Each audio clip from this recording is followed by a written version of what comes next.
Saya Iya. kira itu penting untuk mengamati bagaimana sekarang dampaknya industrialisasi. Kita jangan cuma melihat pertumbuhan ekonomi Sulawesi Tengah yang 10,49% atau 11% dalam beberapa tahun naik terus, tapi kemudian dampaknya dari sisi sosial maupun dari sisi lingkungan itu sangat luar biasa.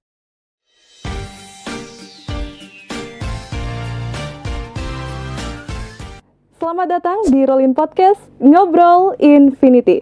Halo Rollers, kembali lagi bersama saya Nadia Yakub yang akan menemani kamu di episode hari ini. Nah, Rollers, kita sudah kedatangan narasumber yang juga merupakan seorang dosen program studi Ilmu Komunikasi Universitas Tadulako. Untuk itu, langsung saja mari kita sambut Profesor Dr. Ilyas Lampe SOS MIKOM. Halo Bapak. Ya, Nadia, selamat pagi, selamat siang. Iya. Bagaimana kabarnya hari ini, Bapak? Alhamdulillah sehat. Alhamdulillah sehat ya. Nah, Rollers, jadi kita akan membahas tentang CSR di sektor industri nikel. Apakah CSR ini di industri nikel ini benar-benar menjawab kesejahteraan dari masyarakat ataupun juga harapan kesejahteraan masyarakat? Tentunya pertanyaan tersebut akan dijawab secara lugas dan tuntas oleh narasumber kita. Ya, Bapak, seperti yang kita ketahui bahwa industri nikel selalu menjadi sorotan global karena perannya dalam transisi energi. Namun di sisi lain, industri ini juga menimbulkan dampak yang besar terhadap lingkungan, sehingga dibutuhkan komitmen perusahaan yakni CSR ataupun juga Corporate Social Responsibility. Baik Bapak, secara umum bagaimana Bapak memandang peran CSR dalam industri ekstraktif seperti pertambangan nikel di Indonesia, Bapak? Ya, baik, makasih Nadia. Ngomong soal nikel ini di Indonesia memang sesuatu yang menjadi polemik. Iya. Karena bukan saja persoalan-persoalan ekonomi, tapi juga menyangkut kebijakan negara dalam konteks politik. Jadi bicara CSR dalam konteks nikel menjadi tema yang selalu menarik, selalu menjadi perdebatan juga. Betul. Oleh karena CSR kan ditujukan untuk membangun kemandirian masyarakat dalam konteks pembangunan berkelanjutan dalam 4 pilar, misalnya pendidikan, kesehatan, pemberdayaan ekonomi, dan masalah lingkungan. Terkait tadi dengan masalah lingkungan, saya kira kita harus memandang industrialisasi nikel itu sebagai sebuah prospek masa depan kita. Kalau misalnya kita lihat impactnya pada pertumbuhan ekonomi di Sulawesi Tengah saja, misalkan sebagai contoh kasus, itu sudah untuk tahun 2024 pertumbuhan ekonomi yang ditopang dari sektor nikel itu sampai 10,49% pertumbuhan Indonesia. Iya. Di Indonesia maksud saya, dia di urutan ketiga di Indonesia untuk Sulawesi Tengah. Nah, impact dari pertumbuhan ekonomi itu tentu dalam konteks peningkatan pendapatan, peluang berusaha, lalu kemudian ada peningkatan penyerapan tenaga kerja dan segala macam, itu sudah dirasakan sebagian oleh masyarakat. Tetapi dalam konteks yang lain, sebagaimana tadi dalam konteks CSR itu, kerusakan lingkungan yang terjadi ini sangat masif juga di Sulawesi. Iya, betul. Kita bisa melihat bagaimana mulai dari sepanjang Morowali Utara sampai ke ujung Morowali itu, memang kita melihat bahwa terjadi deforestasi, terjadi degradasi lingkungan oleh karena industrialisasi nikel. Nah, kita tahu di sepanjang 2 wilayah kabupaten itu ada beberapa kawasan industri yang besar. Misalnya kawasan industri SEI misalkan, PT SEI, kemudian kawasan industri MIP, dan kawasan industri yang baru ini, kawasan industri BTIG, ya, yang ada di Topogaro. Jadi memang dalam konteks lingkungan dan terkait dengan CSR, saya kira dua sisi yang harus kita lihat, bahwa industrialisasi nikel selain berdampak positif juga memberikan dampak negatif. Iya, jadi selain dampak positif juga ada dampak negatifnya. Nah, kami ingin bertanya dulu mengenai tantangan utama yang biasanya dihadapi dalam implementasi CSR ini seperti apa, Bapak, di sektor tambang khususnya nikel? Di tantangan utama yang dihadapi dalam implementasinya, pertama adalah karena biasanya industri nikel itu kan melakukan aktivitas mulai dari awal sampai membangun ya, dari Iya. mulai membangun kawasannya sampai pembangunan operasional kawasan industri itu terjadi padat modal dengan investasi yang luar biasa dan kemudian adanya tenaga kerja yang banyak. Nah, dalam konteks implementasi CSR biasanya kan dalam proses itu masifnya dilakukan sehingga dalam proses pembangunan itu perusahaan kadang-kadang belum terlalu fokus untuk kemudian melakukan aktivitas yang mengarah ke upaya implementasi CSR. Jadi perhatian mereka masih kebanyakan yang berdasarkan pengalaman saya itu melihat dalam riset-riset bahwa ternyata memang ada mereka kepedulian mereka. Nah, tuntutan masyarakat itu kan biasanya terlalu cepat ingin memperoleh CSR, sementara perusahaan atau kawasan industri itu masih sementara membangun. Nah, ini kadang-kadang lag-nya terjadi. Tapi ada juga memang perusahaan yang barangkali dari sisi komitmen dipertanyakan. Jadi karena komitmennya memang tidak terlalu baik untuk kemudian melaksanakan kewajibannya yang sudah diatur undang-undang. Nah, kalau kan mestinya kan seluruh perusahaan kalau dia komit, dia harus mematuhi undang-undang perseroan terbatas ya, undang-undang PT nomor 40 tahun 2007 tentang TJSL maupun undang-undang penanaman modal nomor 25 tahun 2007. Serta peraturan pemerintah terkait dengan TJSL juga di nomor 47 tahun 2012 yang mengatur tentang TJSL. Nah, memang itu tadi seringkali persoalannya adalah perusahaan karena sibuk dalam proses pembangunan sehingga lag untuk kemudian tidak bisa mengimplementasi. Itu kalau yang punya komitmen. Yang nggak punya komitmen tentu saja itu tadi ya mereka memang acuh tidak acuh untuk mengimplementasi. Tantangannya di situ. Jadi memang ada perusahaan yang berusaha untuk mengimplementasikan CSR itu, tapi ada juga beberapa perusahaan yang justru dipertanyakan ya. Nah, jadi Bapak, perusahaan pertambangan nikel ini apakah ada yang memiliki program yang memang fokusnya pada pengelolaan limbah dan restorasi lahan pasca tambang? Jika iya, bagaimana implementasinya? Hampir semua perusahaan yang saya amati dan saya beberapa tahun riset di sana di Morowali, karena nikel kita ini kan fokus di sana di dua kabupaten itu. Semuanya sebetulnya ada program itu. Jadi kalau restorasi maupun pengolahan limbah itu ada semua. Nah, persoalannya kenapa misalnya ada beberapa kasus yang kemudian jadi temuan gitu. Nah, itu mungkin perlu ada peran pemerintah dalam hal pengawasan terkait implementasi CSR dan bagaimana mereka mengelola limbah yang diperoleh dari kawasan industri. Nah, saya ambil contoh misalkan ya, ketika kita bicara industrialisasi nikel di IMIP misalkan, dalam beberapa tahun itu sejak tahun 2014 sampai 2021 dan 2022 ketika saya melakukan riset panjang itu di sana memang persoalan sampah. Jadi ini sampah yang dihasilkan oleh masyarakat dalam artian sampah rumah tangga itu karena tidak ada tempat pembuangan sampah. Nah, tanggung jawab membangun TPS itu kan ada di pemerintah kabupaten. Nah, ini yang susahnya ketika misalkan sampah yang dihasilkan oleh komunitas atau masyarakat yang tinggal di sekitar kawasan industri, tapi kemudian seolah-olah tanda petik bebannya dibebankan ke seluruhnya ke perusahaan. Padahal harusnya itu dikerjakan bersama antara perusahaan dan pemerintah dalam penanganan sampah misalkan. Untuk sampah ataupun limbah yang ada di kawasan industri itu memang sudah ada peraturannya. Dan saya kira kalaupun ada yang jadi temuan misalkan ada yang membuang tiling di dalam kawasan misalkan dan itu tidak misalkan ditemukan oleh pemerintah, saya kira konteks penegakan hukum yang harus dilakukan. Saya kira aparat APH itu yang harus turun untuk melakukan penertiban. Dan dalam konteks pengawasan pemerintah dalam hal ini Dinas Lingkungan Hidup harus melakukan itu, mensupervisi secara rutin kejadian-kejadian terkait dengan sampah tadi dan limbah.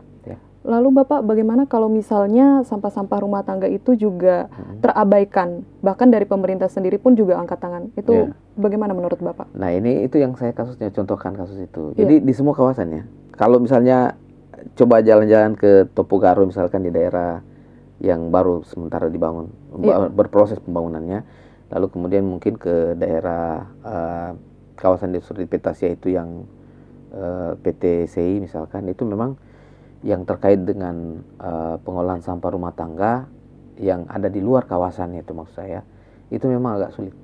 Pertama, kesadaran masyarakat. Yang kedua, soal memang itu TPS itu tempat pembuangan sampah diatur dalam peraturan perundang-undangan. Yang boleh membangun tempat pembuangan sampah itu adalah pemerintah daerah, nggak boleh perusahaan.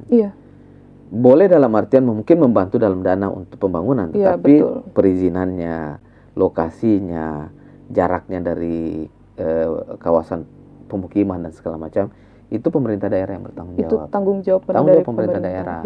Artinya memang tentu yang sekali lagi saya bilang, kalau dalam konsep pengelolaannya harusnya mereka antara pemerintah daerah dengan kawasan industri itu yang mengolah nikel ya, itu harus bekerja sama untuk menyiapkan tempat pembuangan TPA, tempat pembuangan air sampah, TPA dan TPS. Jadi akan gitu yang harus diatur, karena memang mau tidak mau kan mereka datang ke situ membangun pemukiman lalu tinggal di situ kan karena kawasan industri yang menarik. Jadi memang harus kerjasama.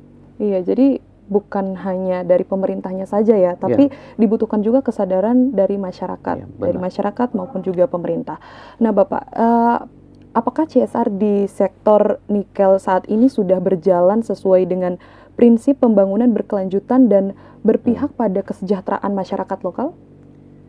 Di beberapa kasus saya kira kita bisa lihat di daerah di kawasan industri pada dasarnya memang sudah berjalan. Jadi kalaupun misalkan masih ada yang tidak tercover, itu persoalan karena misalkan tata kelolanya yang belum tertata rapi. Perlu kita tahu bahwa kawasan industri ini kan relatif belum lama gitu. Di kawasan-kawasan industri ini sementara dalam proses pembangunan. Mungkin yang agak lama itu IMIP yang karena sudah ada 10 tahun. Dan memang tata kelolanya kan sekarang sudah mulai membaik. Dulu mereka fokus ke kegiatan-kegiatan yang sifatnya mungkin charity ataupun filantropi ya, yang sifatnya bantuan-bantuan segala macam. Sekarang mereka konsepnya ke arah pemberdayaan lebih banyak. Nah, kalaupun misalnya ada yang protes, ada yang ini kan apa sih namanya, saya kira tentu terkait dengan perlunya mereka melakukan pemetaan mana kira-kira komunitas yang paling membutuhkan. Jadi misalkan contoh, saya ambil contoh, yang banyak merasakan dampak di kawasan industri terutama karena di semua kawasan industri itu pasti ada tersus, ada terminal khusus, ada pelabuhan khusus yang dibangun. Nah, ketika di pelabuhan khusus itu dibangun, biasanya ada di daerah itu pasti ada reklamasi pantai yang di dalamnya tentu ada nelayan-nelayan. Karena daerah kawasan industri itu bukan ruang kosong. Mereka daerah-daerah yang sudah ada pemukimnya sebagian besar. Sehingga ketika ada nelayan yang terganggu, saya kira kenapa terganggu karena kalau ada tersus, ada terminal khusus, lalu lalang kapal toh, lewat kapal, lalu kemudian ada reklamasi, kemudian misalkan ada lagi pasti kalau ada lalu lalang kapal pasti ada limbah, ada jatuhan oli, ada jatuhan karena angkut batu bara dan segala macam yang kemudian jatuh ke badan laut. Nah, kalau jatuh di badan laut yang di pinggiran-pinggiran pantai, itu kan tempatnya nelayan tradisional kita menangkap ikan. Kalau nelayan yang modern kan jauh-jauh kan, yang nelayan tradisional. Nah, itu yang banyak terganggu. Nah, biasanya kalau yang seperti itu tidak diperhatikan, tidak disentuh dengan program-program CSR yang sifatnya pemberdayaan, tentu itu yang menjadi suara-suara yang kemudian diliput oleh media dan menjadi isu global gitu.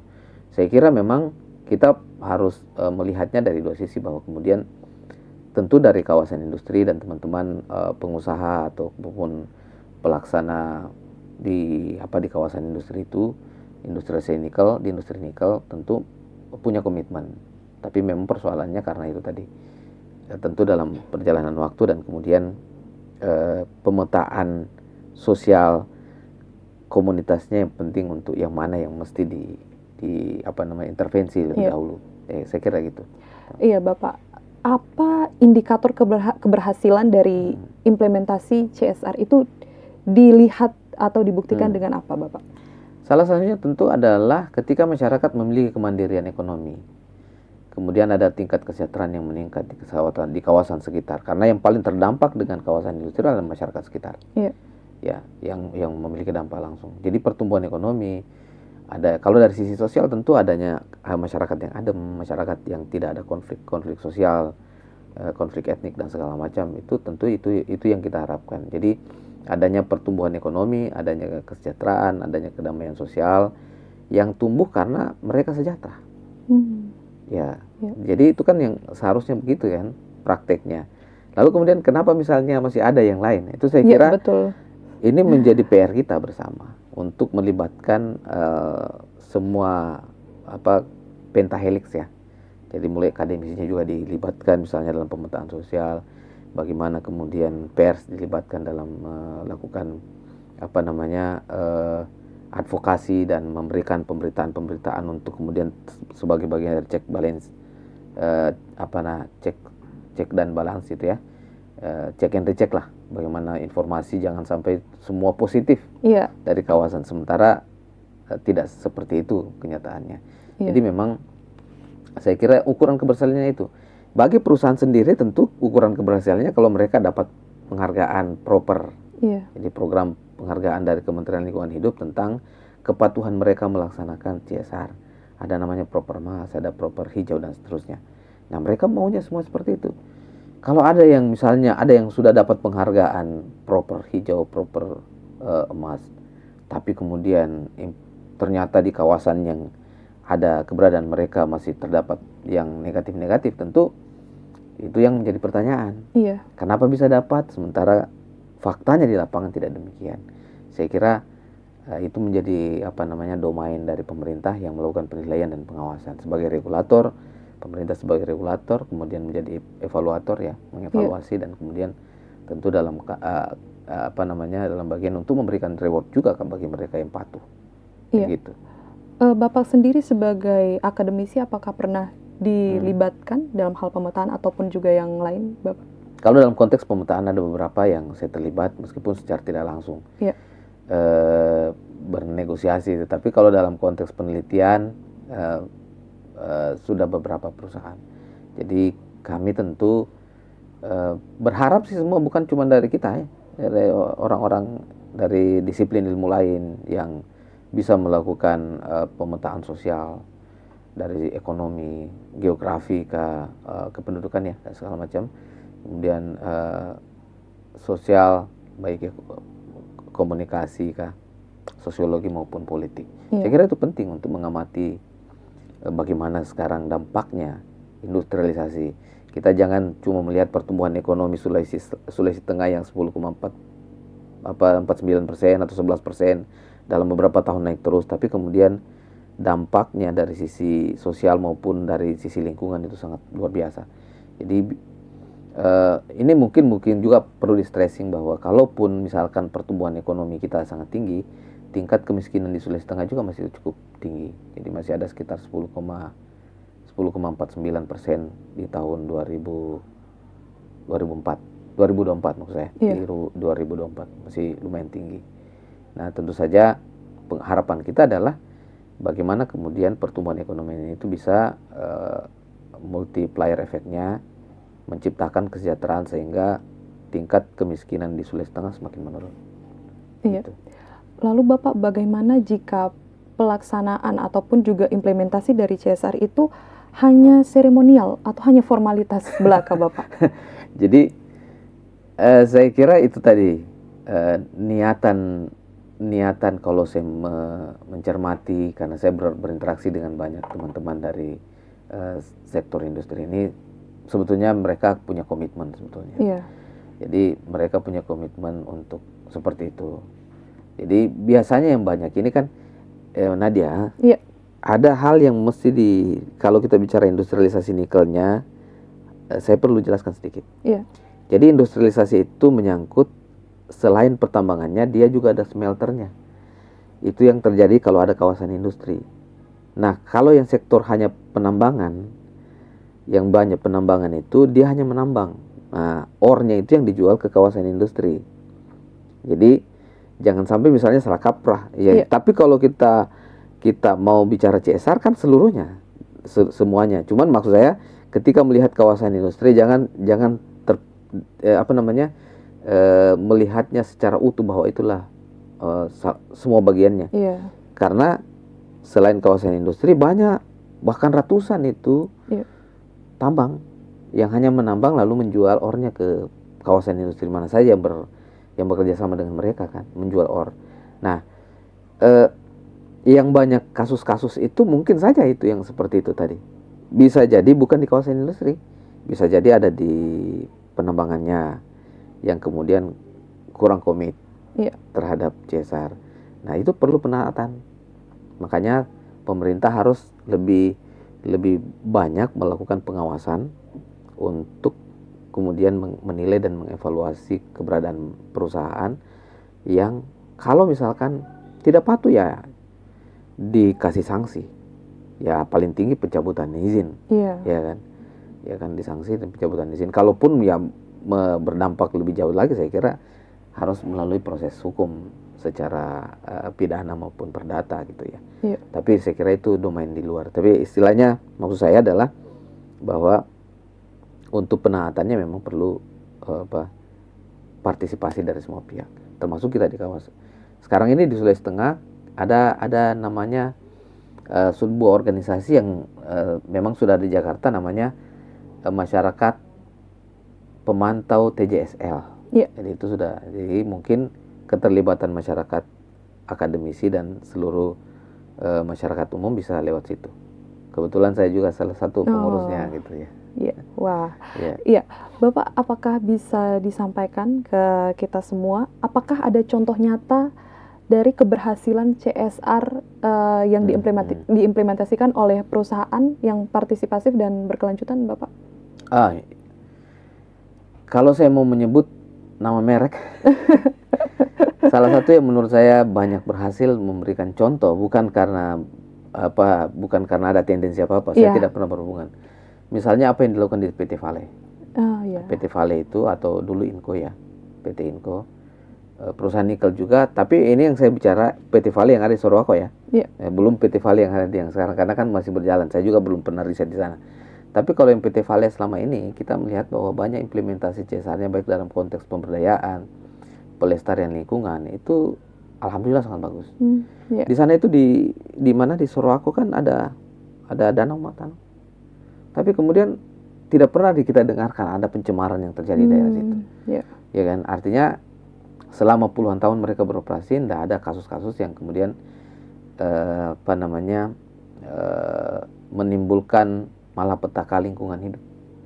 Nah, mungkin yang terakhir ini ada, tapi kan bukan kasusnya di situ. Di Vale itu, tapi kasus kebocoran pipa minyak.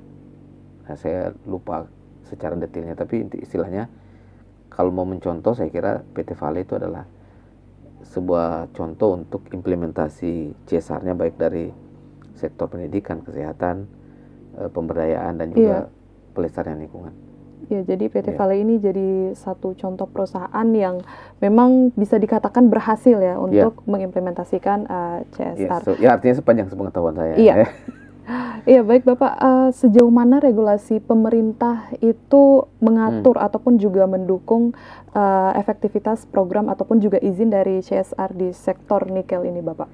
Ya, itu tadi di awal saya sudah sampaikan bahwa kita sebetulnya sudah ada perangkat undang-undang yang mengatur, mulai dari undang-undang persoalan terbatas, undang-undang penanaman modal, peraturan pemerintah, dan juga ada yang secara spesifik yang terkait dengan pengolahan energi sumber daya mineral, itu peraturan Menteri nomor 47 tahun 2016 tentang PPM. Jadi PPM itu adalah program pengembangan masyarakat PPM yang sebetulnya CSR juga, TJSL juga namanya. Cuman dia spesifik karena dia mengatur peraturan yang mengatur tentang TJSL itu dalam sektor energi sumber daya mineral. Jadi kebanyakan di sektor tambang. Nah, peraturan-peraturan kita ini perangkatnya sudah lumayan. Cuman memang dari sisi penegakan yang kemudian komitmen. Nah, memang saya lihat kalau kita baca undang-undangnya kita ini dan juga peraturan yang mengatur, memang belum terlalu terlalu strict untuk kuat untuk memberikan hukuman atau apa ataupun juga membatasi. Ya. Nah, itu persoalannya karena memang saya kira ini kan dilematis pemerintah. Mau mengatur ketat sementara kita butuh pertumbuhan. Ya, gitu. Barangkali segitu ya. Tapi bukan berarti karena kita butuh pertumbuhan lalu kita mengabaikan misalnya implementasi CSR dan persoalan lingkungan. Tidak boleh. Kita mewariskan lingkungan hidup yang baik untuk anak cucu kita. Tidak bisa main-main. Ya. Nikel bisa habis dalam 40 tahun, 50 tahun. Tapi anak cucu kita masih butuh udara segar. Betul sekali, Bapak. Sampai beberapa generasi dan mungkin sepanjang alam ini ada. Iya, jadi memang ini cukup menjadi perhatian kita semua juga ya, apalagi kalau misalnya juga banyak izin tambang yang diberikan, tapi di satu sisi juga pemerintah itu ingin ada penerimaan pajak dari sektor ini, seperti itu ya. Nah, saya ingin bertanya seperti ini Bapak, apakah ada kekhawatiran dari Bapak jika CSR ini hanya digunakan sebagai alat legitimasi praktik tambang yang merusak? Bagaimana memastikan CSR ini tidak sekadar menjadi greenwashing atau seolah-olah hanya melaksanakan CSR padahal tidak dilakukan sebagaimana mestinya? Ya, itu namanya license to operate. Jadi sebetulnya kalau melihat apa yang terjadi sekarang mungkin perlu kita memilah bahwa kemudian memang ada perusahaan yang punya komitmen untuk itu. Buktinya tadi yang saya sebutkan, ada beberapa perusahaan yang kemudian bisa komit untuk tetap melakukan CSR, melaksanakan atau mengimplementasikan CSR sebagaimana diamanatkan perundang-undangan. Tetapi kemudian saya kira tidak kurang juga para pengusaha-pengusaha dan operator lapangan yang nakal-nakal gitu loh ya, yang kemudian bisa jadi mengimplementasi CSR itu hanya sebagai itu tadi, kemudian untuk kemudian sebagai license to operate, hanya mengimplementasi CSR nanti protes lagi baru dikasih. Jadi seperti itu license to operate saja. Nah, memang kita kan berharapnya bahwa CSR itu ya tadi bagaimana kita memastikan bahwa masyarakat bisa sejahtera, terus bertumbuh dan berkelanjutan gitu ya. Dari sisi ekonomi maupun kapasitas masyarakat. Nah, tentu saja ya kan begini. Kalau kita bicara soal pajaknya saja, pajak itu kan ataupun dana bagi hasil itu mesti langsung ke pusat dulu. Harus pemerintah pusat. Dia menjadi APBN. Dari APBN turun ke pemerintah daerah menjadi dana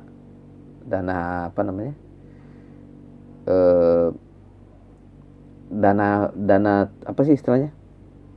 Dana untuk daerah masuk ke APBD daerah. Nah, dari APBD itu baru dilaksanakan menjadi kegiatan pembangunan yang direncanakan melalui dilegislasi oleh DPRD. Nah, CSR ini kan tidak melalui proses itu.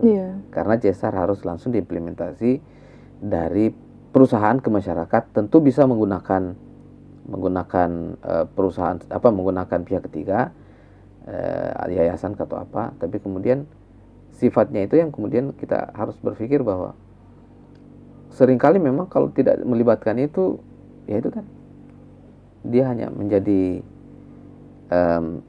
license to operate, menjadi upaya untuk penundukan masyarakat, penaklukan masyarakat, komunitas, agar operasi perusahaan itu tetap berjalan sementara kesejahteraan masyarakat belum perlu diperhatikan. Terakhir nih Bapak ya, menurut Bapak apa yang kiranya bisa diperbaiki ataupun juga dikembangkan dari program CSR ini agar bukan hanya menjadi kewajiban dari perusahaan, tetapi benar-benar memberikan kesejahteraan terhadap masyarakat? Iya, saran saya kalau perbaikannya adalah pertama memastikan bahwa eh, mereka yang terlibat dalam kegiatan CSR adalah benar-benar bagian dari komunitas yang paling terdampak. Itu dulu yang pertama. Nanti setelah itu jangan misalkan ada perusahaan yang sudah bangun gedungnya di Jakarta, gedung bantuan ke universitas di Jakarta, universitas di Yogyakarta, tapi kemudian Sulawesi Tengah belum bangun apa-apa. Terutama di Untat. Jadi belum bangun, tapi di sana sudah ada gedung perusahaan gitu ya. Jadi maksud saya, ya kalau contoh itu bahwa CSR itu harus kemudian dilakukan pada komunitas paling terdampak dulu, ya, diimplementasikan. Yang kedua, soal bagaimana tata kelola. Jadi tata kelolanya ini yang harus diperbaiki baik di semua perusahaan. Jadi memang mungkin tidak ada praktek paling jitu bahwa di semua komunitas yang di wilayah-wilayah tertentu harus sama. Tapi minimal ada contoh kasus yang bisa dijadikan lesson learn bagi semua kawasan yang ada sekarang, untuk kemudian masing-masing bisa melaksanakan CSR-nya secara proper gitu. Tidak hanya menggugurkan kewajiban tanpa betul-betul komit untuk kemudian ketika industri nikel juga mensejahterakan pengusaha, mensejahterakan pemerintah lewat pajak dan dana bagi hasil, tapi masyarakat tetap saja dengan keadaan yang sama. Betul. Ekonominya morat-marit, bahkan jangan sampai kita meninggalkan lubang tambang yang menganga, kota mati setelah 50 tahun ke depan, tapi masyarakat yang miskin, masyarakat yang kemudian tidak tahu harus menghasilkan dari mana, pengusaha tetap kaya saja. Kita tidak berharap Morowali menjadi kawasan yang gundul dan kawasan yang kemudian 50 tahun ke depan tidak kita lihat jejaknya anoa, kita tidak lihat jejaknya tanaman-tanaman endemik, dan barangkali hutan yang kita lihat sepanjang jalan dulu akan sulit untuk kita temukan. Jangan sampai ya Bapak ya. Nah itu yang harapan kita, bahwa kemudian 4 pilar di TJSL itu harus tetap dilaksanakan dengan komitmen yang baik dari perusahaan terutama, dan juga kita kalangan akademisi yang ikut terlibat menjadi pengawas minimal untuk melakukan riset, lalu kemudian mengkritisi kebijakan-kebijakan pemerintah maupun kebijakan perusahaan yang dikira-kira tidak berpihak kepada masyarakat komunitas lokal. Saya kira begitu. Iya. Wah, luar biasa sekali ya Rollers ya. Kita tadi sudah begitu banyak membahas mengenai CSR yang diimplementasikan oleh perusahaan-perusahaan, dan harapannya tidak greenwashing saja ya, tidak hanya dilaksanakan semata-mata hanya formalitas semata, dan juga harus melihat siapa yang terdampak di sini, memperhatikan tata kelola juga. Jadi triple bottom line-nya jangan dilupakan ya. Betul. People, planet, dan juga profit. Iya, seperti itu ya. Siap. Nah, Rollers, jangan lupa untuk terus terhubung bersama kami dengan cara memfollow akun Instagram Ilkom Untap, subscribe Ilmu Komunikasi Untat, jangan lupa berikan like, komen, dan share ke teman-teman kamu. Baik, kami ingin mengucapkan terima kasih kepada Bapak Profesor Dr. Ilyas Lampaisos, MIKOM, yang sudah bersedia hadir dan berbagi insight kepada kita semua. Semoga dari diskusi kita tadi memberikan manfaat kepada teman-teman Rollers semuanya. Nah, kita akan menutup podcast kali ini dengan tagline andalan Rollers ya. Saya ingin mengajak Bapak. Contohin dulu dong. Jadi, seperti ini Bapak, Rollin Podcast, Ngobrol Infinity. Bisa Bapak? Oke. Langsung saja, Rollin Podcast, Ngobrol Infinity. Sampai jumpa di episode berikutnya, teman-teman.